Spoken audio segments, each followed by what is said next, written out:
49 Yard Dash podcast, podcast on your San Francisco 49ers, hosted by myself, Stephen Ellis, and of course joined by my good friend and co-host, Josh LaFont.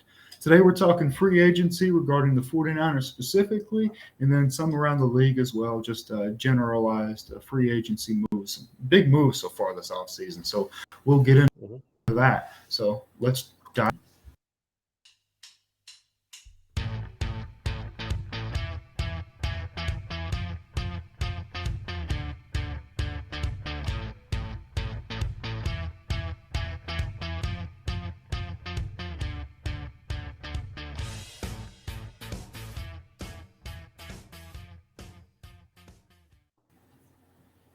Once again, we welcome you all to the 49 Yard Dash podcast. And as mentioned before, we're talking free agency. It's been a busy few days, a lot of stuff to cover, a lot of big moves. And the 49ers even started making some moves. But before we dive deep into that, Josh, how you doing, my man? With the battle raging on in the Ukraine, Kiev, whatever you call it, it's a very stressful time for me because I find myself in the unenviable position of being for the war and against the troops. So we're managing. I'm curious how big that island that you're on. Bigger than Revis Island, I'll tell you that.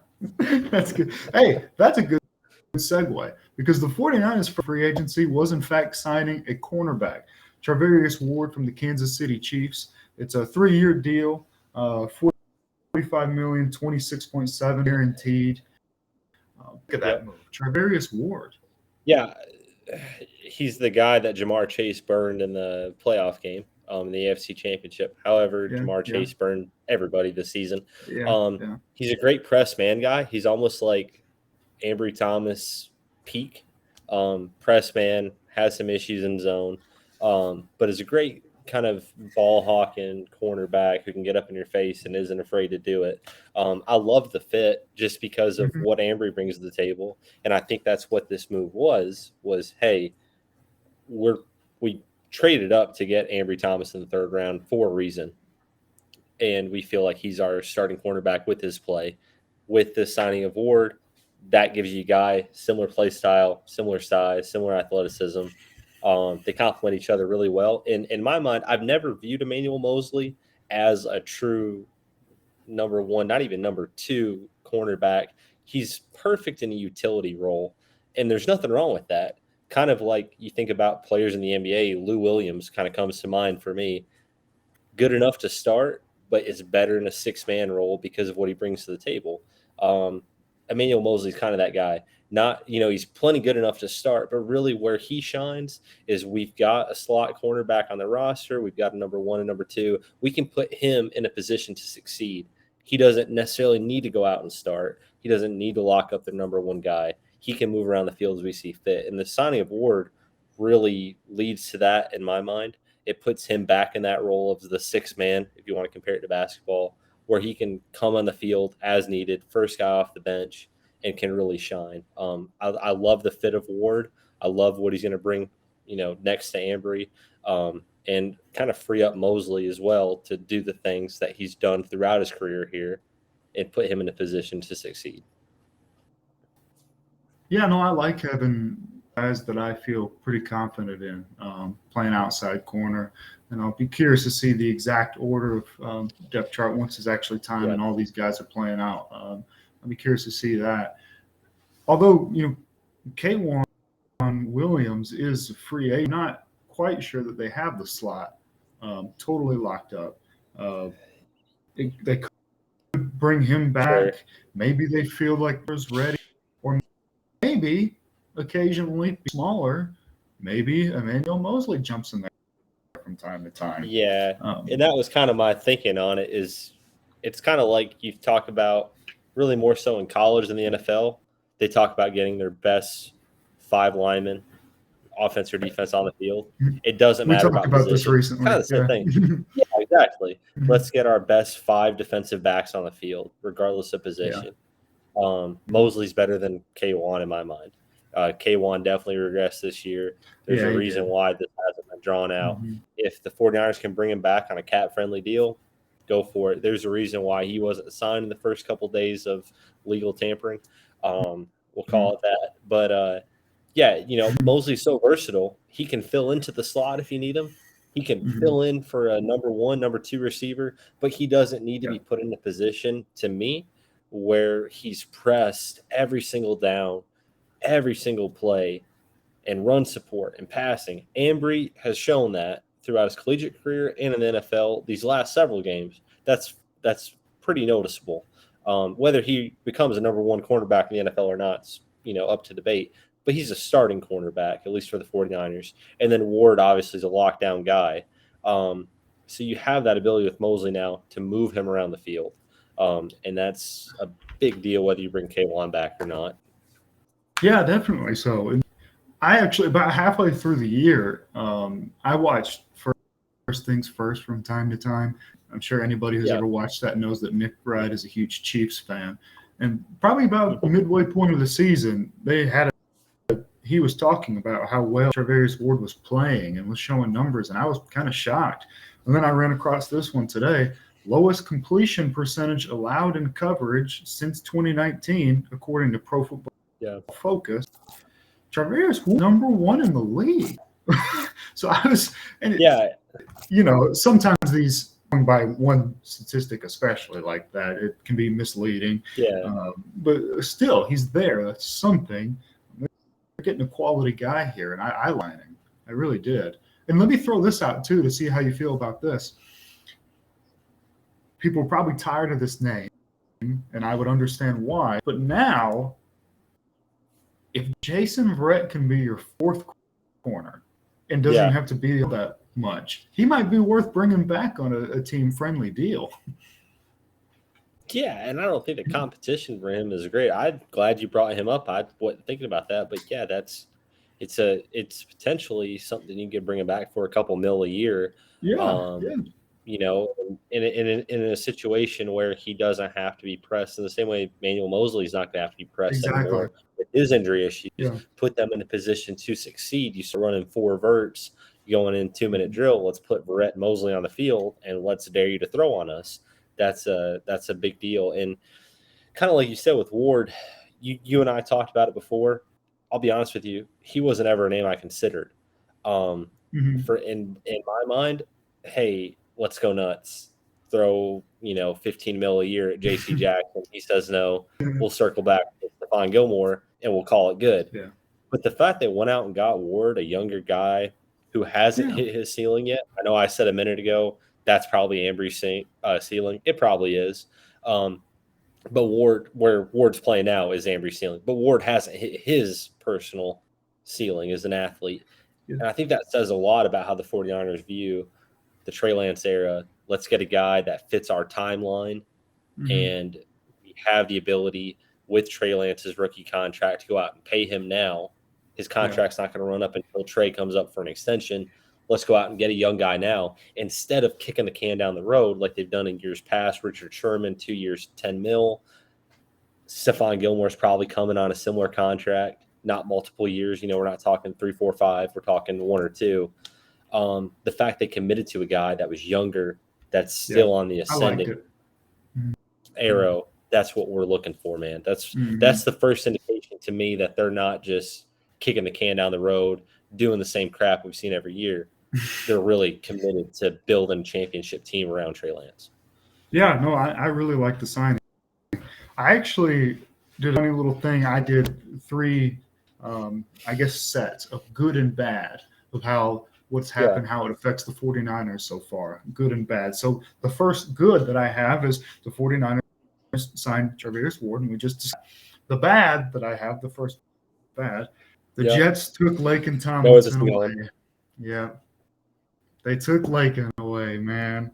And 3 years, $40 million. That's a hefty amount. That's about the same, 13 a year for a guard. Hefty. I think it was the right move for them to not exceed that number. Salah loved that. Eric Miller probably loves him. Got his former guy, and it makes sense. Same for Mike LaFleur. Yeah, no, Matt LaFleur. But or is it Mike? Is it Matt? No, sorry. Matt is Green Bay. Mike is Jets. Well, by God, that's the first indication that I knew Matt had a brother. Pardon me, fellas. But no, the thing with no, go ahead. Sorry, go ahead. Well, Mike LaFleur, Matt's younger brother, Mike, was on the 40 staff, but then joined Saleh. So that's how he knows. Dude, I completely forgot about freaking Mike, dude. I know, I forget about him too. Everybody gets obsessed about Matt.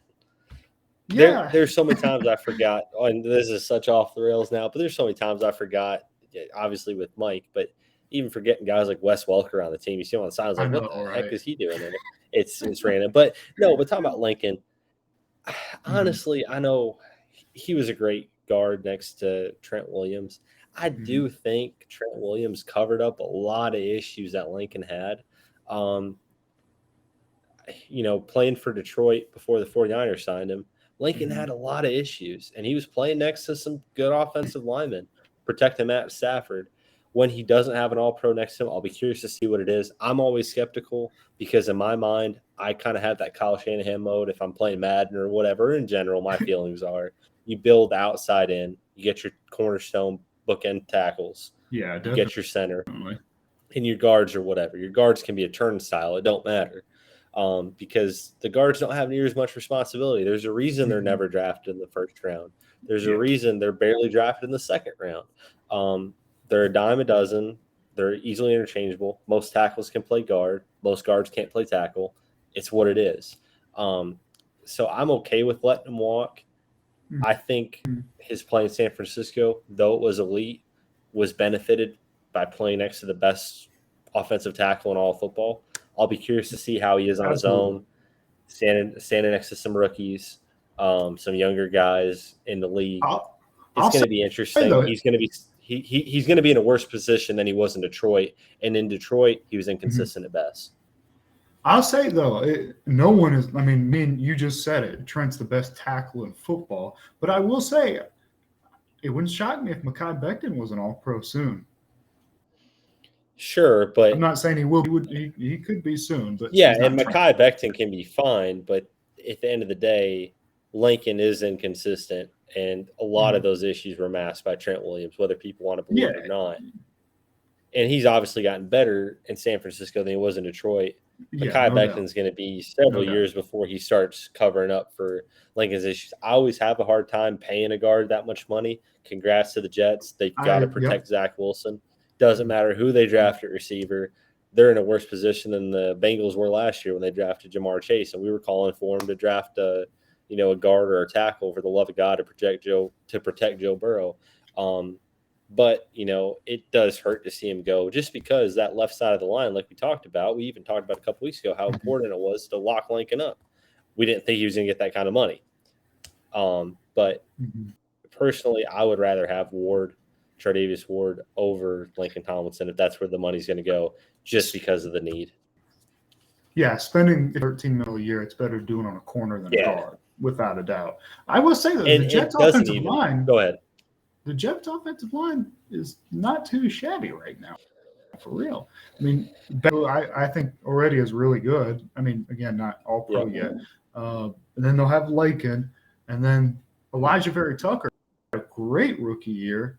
And I think they're pretty happy with the right tackle, Moses Moody. I can't center is off the top of my head, but those are the four. Yeah, he also plays two guard for the Warriors. Yeah. Who? Moses Moody. Did I say the name wrong? No, I'm just teasing you. That's who the Warriors drafted. Do they have the same name? They have the same name. I'm just teasing you. Moses Moody's a two-guard out of Arkansas that plays for the Warriors. You're fine. Okay. I'm screwing with you. Yeah, well, same name. I got to double check just in case. No, you're good. You're good. Okay. Yeah, Moses Moody's a two-guard out of Arkansas. They just have the same name. Dude, no, I did say it's Moses. Morgan Moses. All right. Well, Moses Moody. There you go. All right. So I actually did say it wrong. That's what we do here, man. That's what we do. The next set of good and bad. Oh, go ahead. Yeah. No. Just to kind of close out on the Jets, they have a good offensive line if they're healthy. They got to stay on the field. Yeah. Zach Wilson obviously has some help with some weapons, but The Lincoln signing, more than anything, adds a veteran presence to a young line that I think is going to help them a lot. Whereas with the Niners, they don't need a veteran presence. They got Alex Mack. They've got, as much as I hate him, Mike McGlinchey, they've got Trent Williams. They've got a veteran core there who knows how to get the job done. And whether or not guys like Mike McGlinchey and Daniel Brunskill and Tom Compton step up, they know what it takes day in, day out to be professional. The Jets' offensive line, they're young, they're great, potential. They haven't been there. Lincoln brings that professionalism in there. And whether or not his play warrants that money, his locker room presence, his football acumen, it's going to go there for sure. It's 100% worth it for the Jets. Maybe not every team, but the Jets for sure. They need a guy like Lincoln Tomlinson.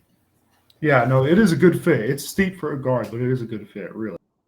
And I understand why the Niners didn't make it. Yep. The next good and bad, the 49ers signed Green Bay, Warren Burks. I'll be honest, I didn't really know anything about this guy, and there's probably a reason for it. It's a depth signing, no doubt. He'll be the fourth or fifth linebacker on the depth chart. The bad, DJ Jones, Russell Wilson in Denver, 3 years, $30 million, $20 million guaranteed. He got paid. DJ Jones did. Yep, and just to start with the good, I've already forgotten his name. Could you refresh me? Oren Burks. Oren Burks. I knew his last name was Burke or Burks. I know I was going to pronounce it wrong. He's a special team ace, and what this signals is Flanagan Flores is gone. They're not bringing him back, commanding more money, thinking because he stepped in a couple times this year in defense that he was going to get more money. That's not the case. Oren Burks is a complete special teams ace.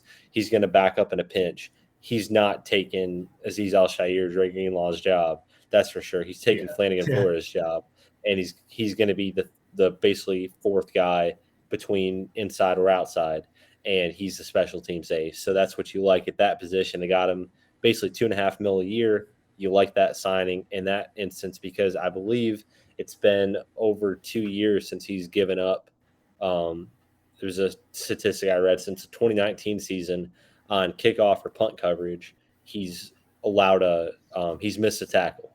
So he's a very solid open field tackler. And you think about the 49ers issues this year on special teams, not only was it the return game, it was the fielding, letting guys run past them, letting them run loose. They had a hard time on a frequent basis, too much of a frequent basis, letting runners run free. So you like that fit. DJ Jones sucks, man. They're putting all their eggs in the Javon Kinlaw basket. It sucks. Yeah, no, I don't know if that's. I don't either. What's Kinlaw showing? Yeah. Oh, he hasn't shown anything yet. He's been mostly hurt. When he's played, he's been fine. He's been okay. I don't understand why the front office, and as much as I love the Tre'Davious Ward signing, you and I, before we started this, growing up as friends, have clamored for the 49ers to sign a stud cornerback. What are the two things you and I have always wanted? A stud corner and a stud receiver. Yeah. Have we ever got them? No. Torrey Smith and Richard Sherman were our best two signings up till date, and they were both over the hill. Mm-hmm. And you mean free agent signings specifically? Exactly. Because, I was just clarifying for anybody that says Debo was great. Yeah. No, we're talking about acquisitions. Yeah. Going out and getting a guy. Yeah. Debo took years. But we're talking about going out and getting a guy at a position of need. They never do it until this year. The 49ers got to the Super Bowl in 19 for two reasons: the run game and the pass rush. Absolutely. They covered over a multitude of sins on defense. Dre Greenlaw made the play in Seattle. He was shoddy the rest of the year. He's kind of coming to his own now. Fred Warner was great. But it was the pass rush and the run game. The run game will always be the run game, but the pass rush with these turnover and defensive coordinators, the scheme might stay the same. You've got to have players, man. You let DeForest Buckner walk for Javon Kinlaw. Are you kidding me? Because you didn't want to pay him. You didn't want to pay him. Yeah. You use that money to pay Juszczyk. You use that money to keep Jimmy Garoppolo around. You use that money to extend George Kittle, and that's fine. But you let Buckner walk for an unproven guy out of South Carolina that had weight issues and character issues, and that's what we got with Javon Kinlaw. And now DJ Jones steps in, under the radar guy, balls out, takes Javon's job from him, basically 2 years in a row, and he let him walk for nothing. I don't know how you replace that. DeForest Buckner is one of the best interior defensive linemen in the NFL. DJ Jones isn't far behind and is on the ascending arrow. Javon Kinlaw has proven nothing, and that's who you're turning to, along with Contavious Street, basically, to lead the way. I don't get it. Yeah. No, tend to find these random guys to play defensive tackle and be sufficient, but DJ Jones has been more than sufficient the last couple of seasons. So it's a real loss. Yeah. You're going to miss him. Sufficient gets you so far. Eventually, you need a guy who doesn't just fill gaps. Maybe they feel better about allocating that money to edge and committing full on to the Eric Armstead interior project. Maybe that's where they feel like Armstead and Kinlaw is better. Maybe Armstead and Kinlaw plus a free agent signing is better than the trio of DJ Jones, Armstead, and whatever they had before. Maybe they feel like that's better, but still, I don't know how you feel okay with Javon Kinlaw, what he's shown on the field, being a guy you lean on with his health issues, with his motor, with his lack of talent. Yeah. I don't know how you lean on that, man. Yeah. Well, to take a positive spin on it, though, and, it's sad DJ Jones, Denver, but a really good thing is Russell Wilson left for Denver, and how that helps the 49ers, because this guy is to say Russell Wilson kicked the 49ers' butt for about a decade now. So get that guy out of the division. They have to play him this year still, I believe. But it's not twice a year. Finally, the guy's out. The thing I worry about, man, and conspiracy theory aside, the Texans aren't trading Deshaun Watson in conference. If you think that's the case, you're a moron. They've got they've got 16 other teams that want this guy. If you think the 49ers don't at least hear out the Texans or make a call to see what it would take, you're nuts. Deshaun Watson's top 5 quarterback in the NFL. Don't matter what you got on your roster. You at least make the call the same way they did last year with Aaron Rodgers. The thing that my conspiracy tinfoil hat mind goes to is that the Seahawks just got a haul for Russell Wilson and they're going to replace him with Deshaun Watson. Yeah, I've heard that already. Hopefully that doesn't happen. I know the Seahawks are interested in them. That's where my mind goes is, hey, we just got this haul of picks. We're going to, go after Deshaun now. But, hey, congrats to Russ Wilson. He's going to get paid in Denver on his next extension, and he's a part of the best quarterback division in all of football, sans Derek Carr. Congrats to Russ. Congrats on making it to the second wild card team every year. For real. Actually, read a report somewhere that Watson, he has a no trade clause in his contract. I heard that he didn't want to go to Seattle. He wasn't to. That'd be great. I don't know. There's just something I read, so I'm throwing it out there. But either way, now Seattle is going to be really bad, and that's really good for me and you as 49ers fans. So, well, we talked about it, but I'll just say this briefly. We talked about it before the season, and I beat the drum on it, and you were right there with me. The Seahawks were bound to fall off they're bound to fall off a cliff. Mm-hmm. Aging roster. They released Bobby Wagner, the heart of their defense. Yeah. They don't have a run game. DK Metcalf outdated is schemes. Outdated schemes. Pete Carroll has never been an in-game coach. Yeah. He is a roster manager, and he has to delegate. They've never had an offensive line. They just lost their quarterback. You're going to turn to Malik Willis, who apparently they're high on. Man, you're nuts. Russell Wilson's the reason you were even close to sniffing the wild card. I do too.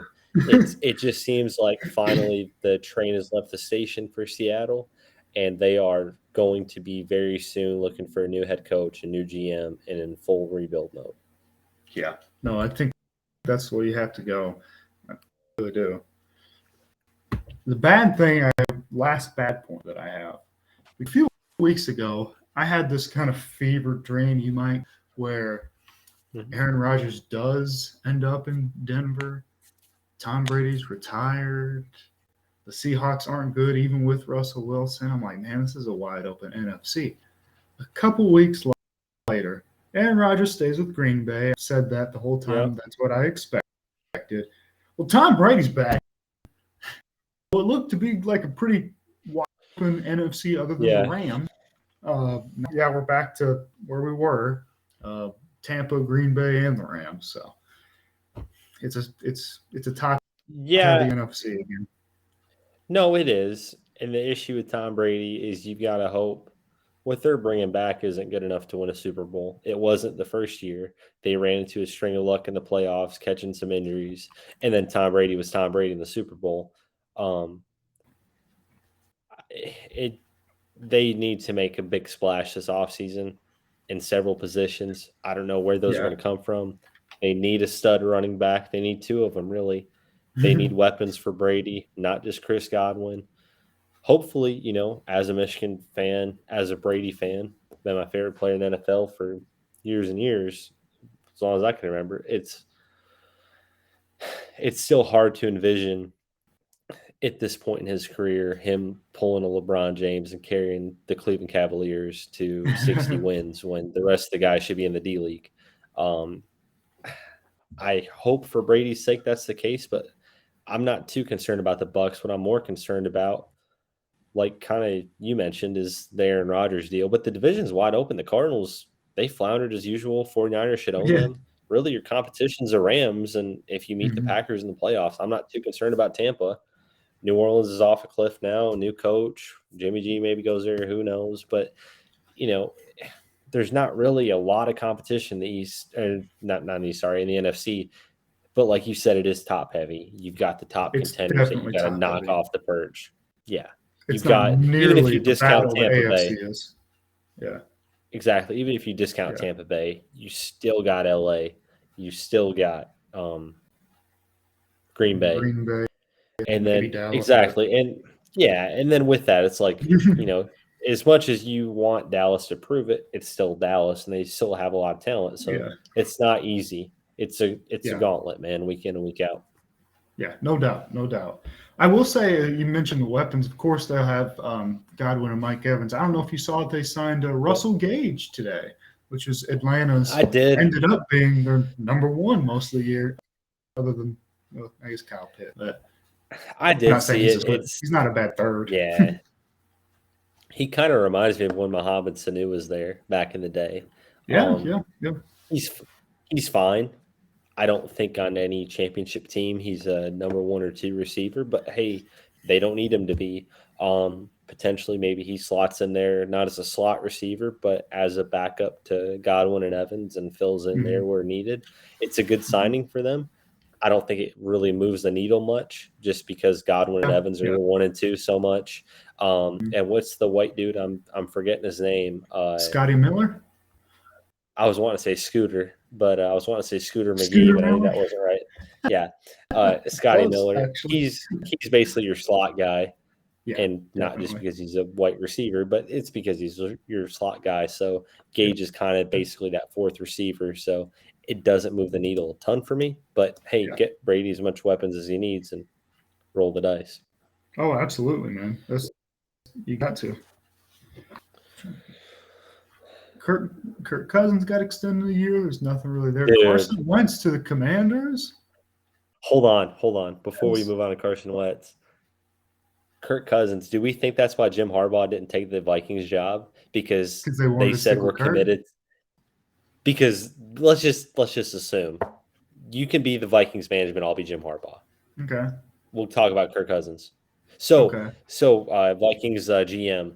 I want to draft a QB this year. I've got my eye on Malik Willis. I like Matt Corral a ton. He's a gamer. Are you going to give me the freedom to use, our top 15 pick, maybe move around a little bit, go up and get our guy, maybe move on from Kurt? Well, what do you think? No. All right. Why?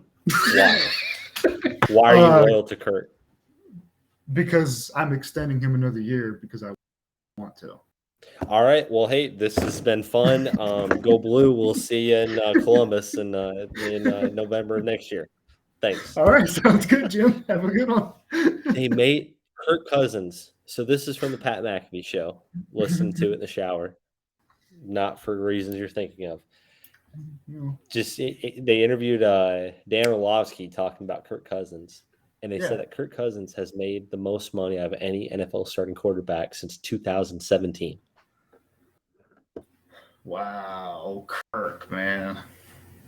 And think about the most,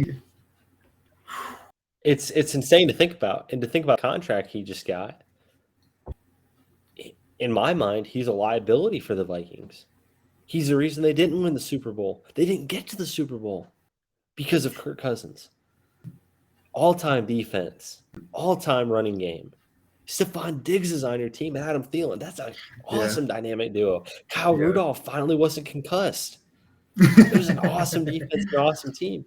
Yeah, and it was like sugar-free Garoppolo. It was Garoppolo in the second half of the NFC Championship for 5 years, and you gave him $35 million, and almost 30 of it's guaranteed.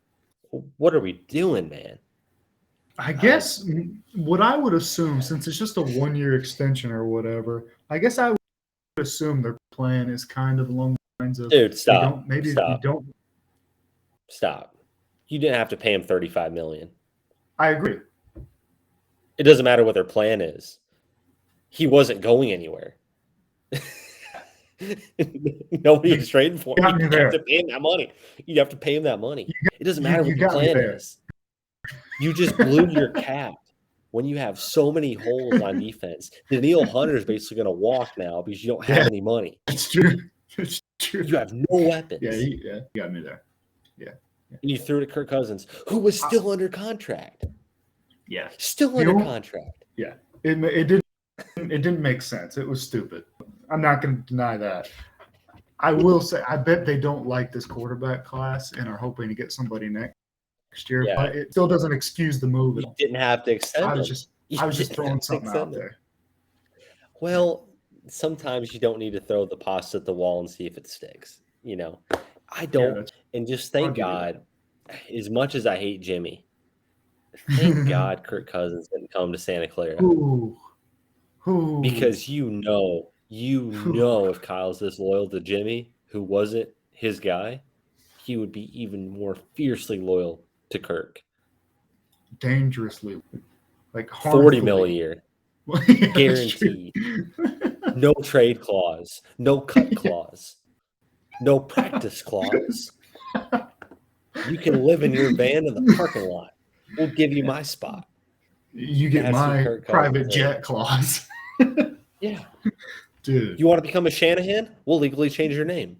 Kirk Shanahan sound pretty. Kirk Shanahan, dude. That sounds perfect, man. That's what was going to happen. Dude, on another note, opposite end, a team that is kill. How about the Chargers, dude?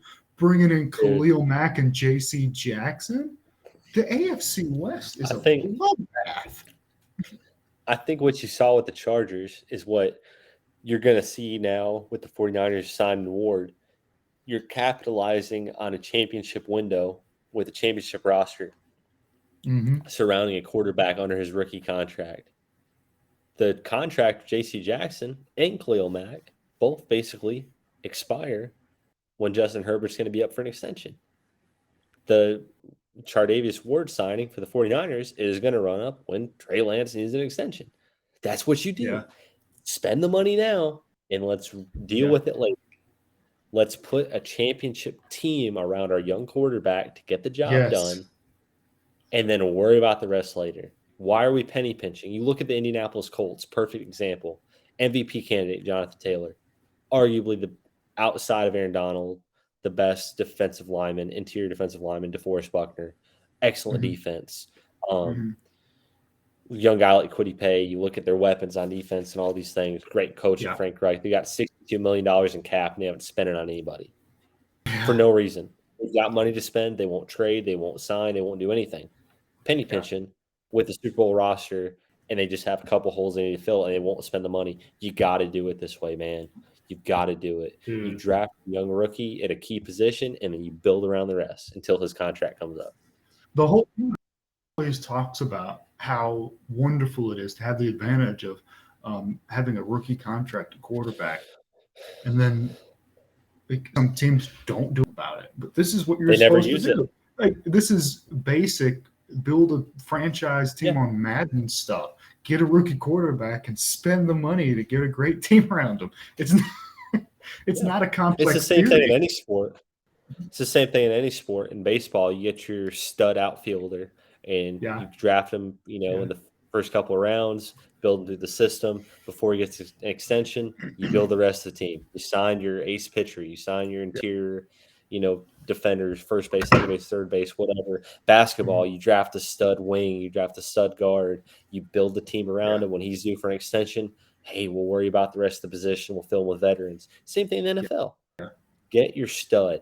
Get your defensive or offensive cornerstone, no matter what position it is, and build out from there. If you feel like your offense should be built around a guy like Christian McCaffrey or Saquon Barkley, then you build out from their rookie contract. If you feel like your rookie Trey Lance or Justin Herbert or Josh Allen is your stud, you build out from there.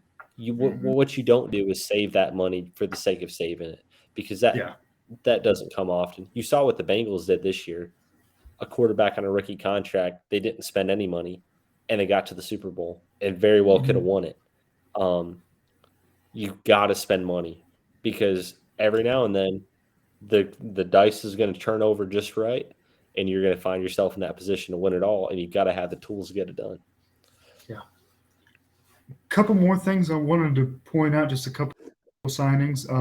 I like credit to the Eagles, man. I like that fit. It just great fit. I don't know. It really is. It really is. I like that one. The Chargers also brought Mike Willick. And also, it cracks me up seeing Trent Baalke overpaying for mediocre talent. So I just want to throw that out there too. What mediocre talent in particular? I'd like to touch on this for just a second.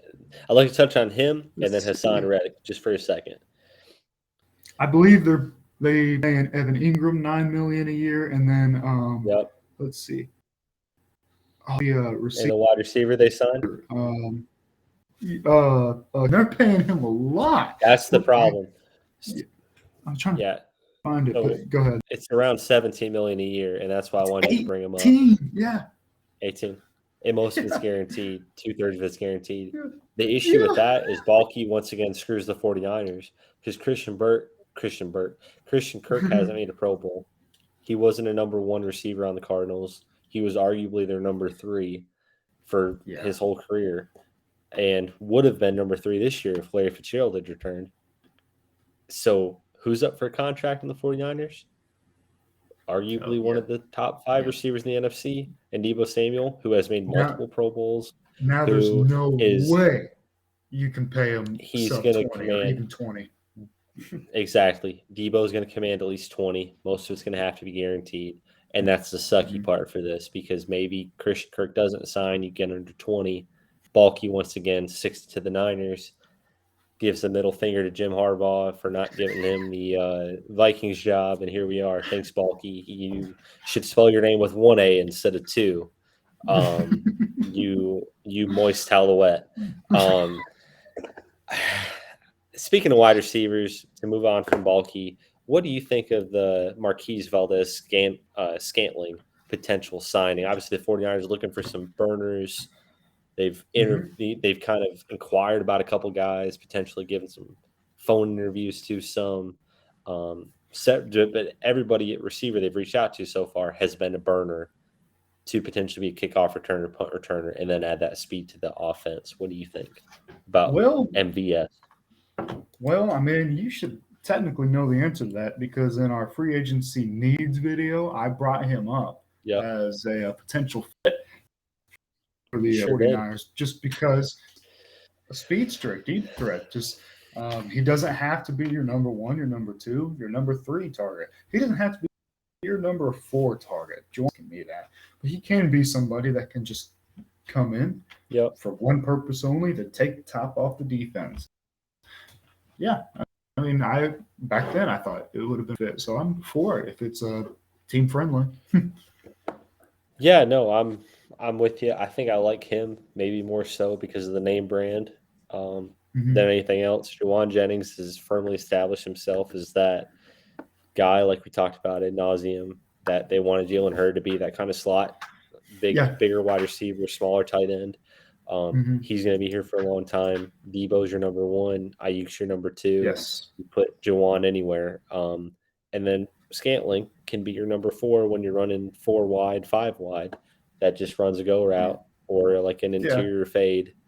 You have George Kittle too. So exactly. Yeah. Scantling is the guy that takes the top off the defense. So absolutely, I like him more than the rest of them because I've seen his stuff and he can actually catch the ball. Unlike some of these, I forget the other guy, and I should know his name. It was like, it wasn't Rico. God, it was a guy with the same 2 first names. It was like Roro or something. Rah. Yeah. You know what I'm talking about. We don't need to spend too much time on this. I do. Yeah. We'll think of it before the podcast's over. The one other thing I like to mention, and I don't know, and I'll shut up after this, not to derail it further. We've talked a little bit, but not a ton about Raheem Mostert. He's a free agent this year. Yeah. The obvious fit with Mike McDaniel was Miami. Yeah. Miami signed Chase Edmonds to a decent-sized deal. That kind of eliminates Miami. Do you think he comes back to San Francisco? Do you think he's still on the move? What do you think is the deal with Raheem Mostert? Honestly, that's one that I'm not too sure about. Whenever you think 49ers becoming, especially right now, your mind goes to Miami and New York. They both have backs. The 4 probably feel they have but maybe Shanahan goes back to running back by committee.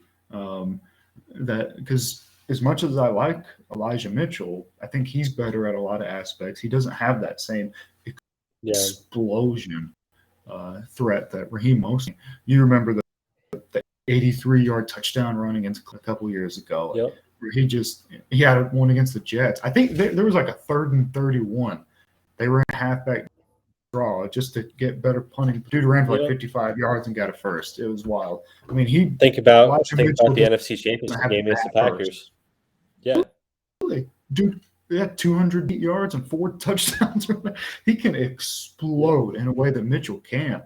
So maybe he comes back and they do a running back by committee thing. I don't know what the heck you're doing with Trey Sermon, but I don't know if I care anymore. So. Yeah. No, and I don't know if I do either. The thing with Trey Sermon is it's like Mitchell's your thunder. You need lightning. Trey Sermon's not that lightning. JaMycal Hasty and Jeff Wilson aren't either. That's the thing I like with Mostert is maybe you put him on the field on 3rd down. Use him as your screen guy. Use him as your draw guy. You kind of change the pace to. Yeah. We'll see, but it would work. It's just, is that what Raheem Mostert wants? I don't know. Yeah, and especially coming off an Achilles injury, you wonder about what maybe he's got left in the tank. Maybe that's why Miami didn't sign him. But it will be curious to see what kind of contract he gets, whether in San Francisco or somewhere else. It's definitely not going to be what he would have commanded before the injury. But he's going to get paid by somebody, and hopefully it's here. Just because of the simple fact of what he brings to the locker room, how good of a dude he is, how hard of a worker he is. Probably rub off the right way on a guy like Elijah Mitchell and even Trey Sermon too, whether that dude touches the turf or not. Yeah, no, it would work, man. Before we get out of here, is there any other off-season wishes for you other than Garoppolo already? Sure. Well, we'll touch on that too. The one thing I want to mention as 49ers fans, see it on Twitter. Of course, I don't even have Twitter. You see it on Bleacher Report, people talking about it on Twitter, see it on all these things, is the lack of Colin Kaepernick not having a job. And, of course, we're not a political podcast. We're not going to turn it into that. Colin Kaepernick doesn't have a starting NFL job because he was benched before the things that he started to do that caused a negative hire and caused him to get blackballed by the NFL. That's fairly obvious. However, when you see a guy like Tyrod Taylor get 2 years, $18 million, I think it was $12 million of it guaranteed, $9 million salary. Colin Kaepernick should have a backup job in the NFL. It's a shame he doesn't. Yeah. When Nate Sudfeld can get, several million a year, Kaepernick should have a backup job. Now, the people that don't watch football, that go on Facebook, go on Instagram, go on Twitter, and say Colin Kaepernick should be starting over X, Y, and Z, that's not true. He was benched for Blaine Gabbert for a reason. It's because he completely fell off a cliff, and it had nothing to do with the anthem. It had nothing to do with all these other things that are going on in the world. But he's deserving of at least a shot as a number 2 or 3 guy on a roster. And it's a shame he doesn't have it. Being blackballed by the league isn't a fun deal. We saw it with Eric Reed. When he did the same thing, Eric Reed had definitely taken a nosedive too in his playing career, but he still should have been a special teamer, still should have been a good locker room guy. And it's just a shame to see guys like this take a stand on something and then not have the opportunity to at least be a depth piece. Kaepernick's not what he used to be, but I would put him up against Tyrod Taylor or Nate Sudfeld any day. Even Blake Bortles any day. Yeah, no, I totally agree with you, man. The only other thing I'll mention, I guess, before we get out of here, quarterback spots are filling up. We said other than Jimmy Garoppolo, but we need to touch on it. Where does he go at this point, man? Deshaun Watson's interested in apparently any team that'll give him a job and a trip to the massage parlor. So, where's Jimmy going? So everybody's saying Indianapolis is the favorite right now. Yep. Yeah. Okay, that works. New Orleans, if they can't get Deshaun or whatever, is still a possible spot. Even though I think if they can, they'll go to Jameis instead of trading for Garoppolo. But here's an interesting thing that just happened maybe an hour or so ago, right before we recorded. Baker Mayfield went on social media and message basically summarizing it is, thank you, Cleveland, for everything. I've given this franchise everything that I have. Do that wherever I take my next snap. Whatever happens, I just want to say thank you to the fans. We just lost Josh. So it seems that Baker will not be Cleveland next year. I'm not sure what exactly that means, if they're trying to Sean or if they are just getting rid of him. I'm not quite sure what that means. So I'm texting Josh here. Let's see. Seems like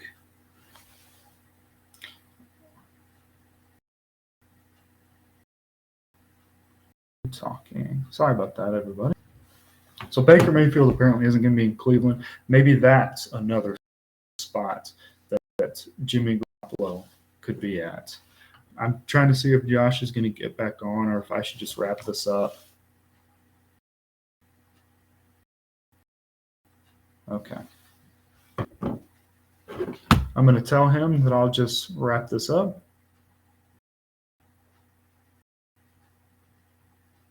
Oh, well, here he is. Yeah. Yeah. So essentially, while you're gone, I was just talking about apparently Baker isn't going to be in Cleveland next year, it seems like. So maybe, unless they're going after, maybe they're going after Deshaun. I don't know. What did we talk about before? What was the projected trade? I mentioned that you were on board with. You did. You called it like 3 weeks ago or so. Not even 3 weeks ago, dude. Like, was it 2 weeks? 3 months ago. Oh, really? Dude, I've been clamoring the Baker Mayfield, Deshaun Watson trade since before the season even started. Dude, that would be something, man. And I just checked Bleacher Report while we were having these issues, and that is something, dude. I don't think he writes that without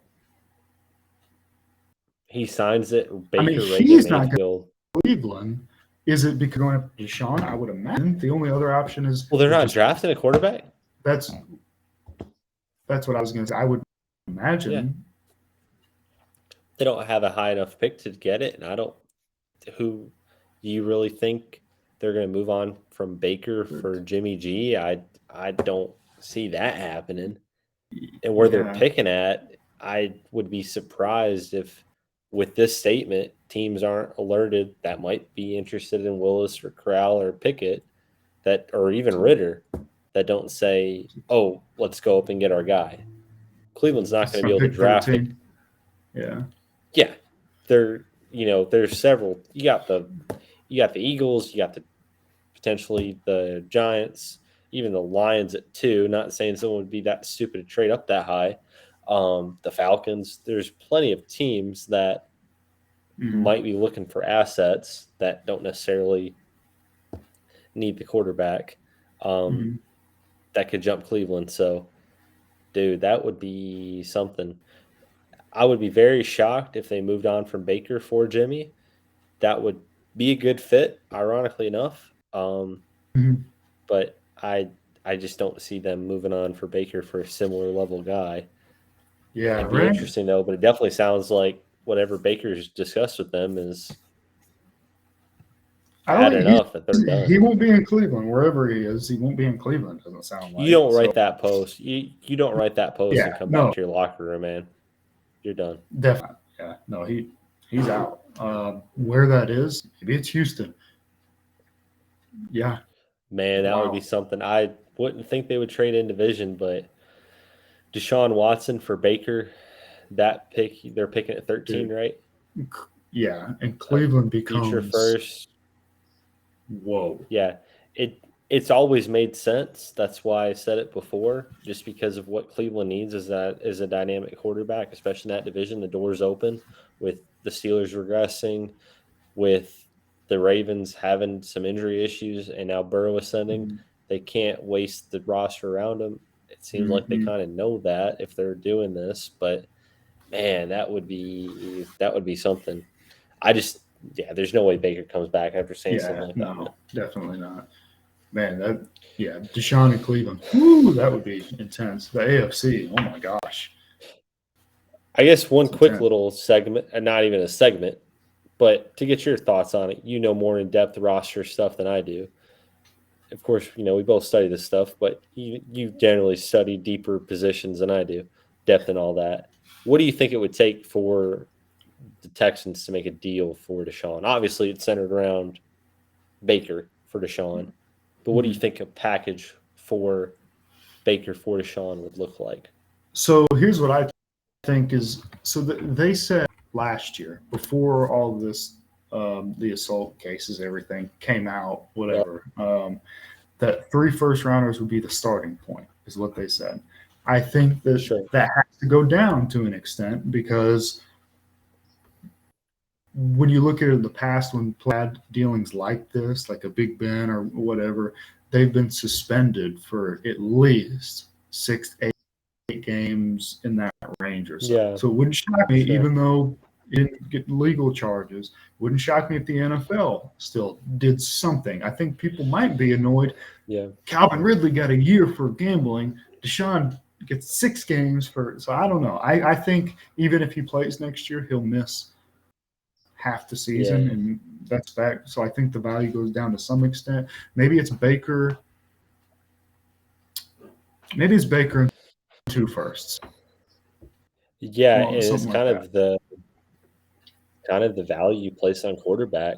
We talked about Jimmy, just to kind of bring Jimmy into this. But, potentially Jimmy's worth, a second on his own? 49ers are asking what the heck he's worth. Maybe he fetches Indianapolis 2nd and 3rd via Washington. If that's what Jimmy fetches, you got to think Baker's worth at least a second on his own. So if Baker's worth the second, Deshaun's worth 3 first. You can kind of see where the value might be. We're kind of going toe-to-toe. This guy's better.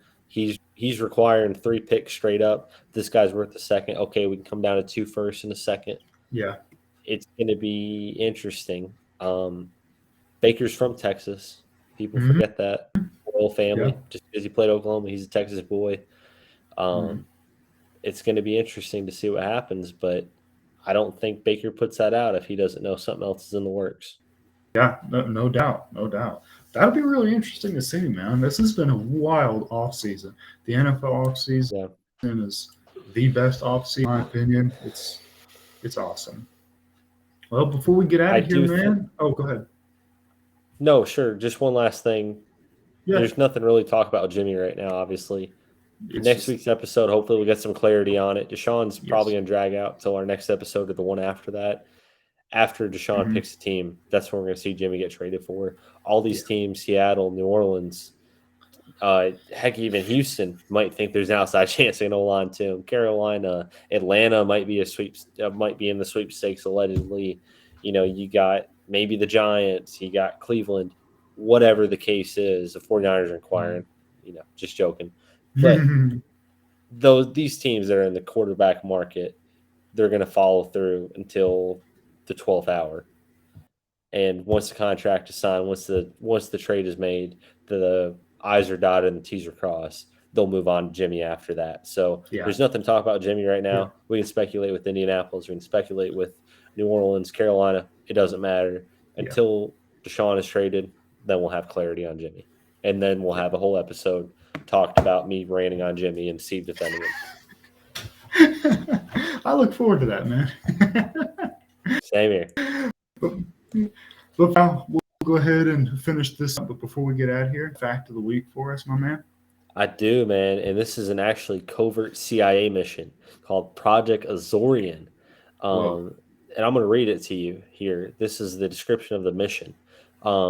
The U.S. Navy used underwater sonar technology to discover the precise location of the Soviet K-129 Golf II class submarine, which sank 1,500 miles from Hawaii in 1968. The submarine had 3 nuclear-armed ballistic missiles on board. It was resting on the ocean bottom, 16,500 feet below the surface. The massive 1,750-ton and 132-foot-long submarine was an intelligence goldmine if it could be recovered. The Soviets had already tried but failed. So the CIA hired creative thinking engineers to construct a large mechanical claw, like a claw machine. Yeah. But it was like a mechanical claw that was capable of lifting the metallic relic 3 miles from the depths of the Pacific Ocean. To execute the plan, who did the CIA recruit? None other than the billionaire Howard Hughes. From 1970 to 1974, they worked in secrecy aboard a deep-sea drilling ship. And as we skip here to the end, they had a top-secret mission that is considered one of the most daring U.S. intelligence operations ever conceived. So basically, the CIA constructed a huge claw machine that was capable of lifting the Soviet submarine that was outside of Hawaii and was trying to lift it from the submarine floor, presumably with the people still inside. And they allegedly ended up executing this plan and saving America from being nuked from 3 ballistic missiles, which were under the Hawaiian floor. So I guess if you're looking for a moral of the story, it goes to show that being a billionaire like Howard Hughes, who can play the claw machine at Walmart, is a pretty good skill to have, because he was able to construct such a device that saved America from those nasty Russians. Well, I won't be critical because it worked out, but I'll say that they should have got me, because, not to brag, I'm on one of those machines. It was full of stuffed animals. I got 3 on one grab. Yeah. Takes a lot of hand-eye coordination. The Texans should consider trading for you. Hey, yeah, better than Baker. Well, all right, that's it. Another elite fact of the week from Josh here. It has been the 49-yard dash. I'm Steven, Josh, and peace out, everybody. With hopefully Jimmy traded. And by the way, Tom Brady will not play for the 49ers. All right, goodbye, everybody. OJ's innocent.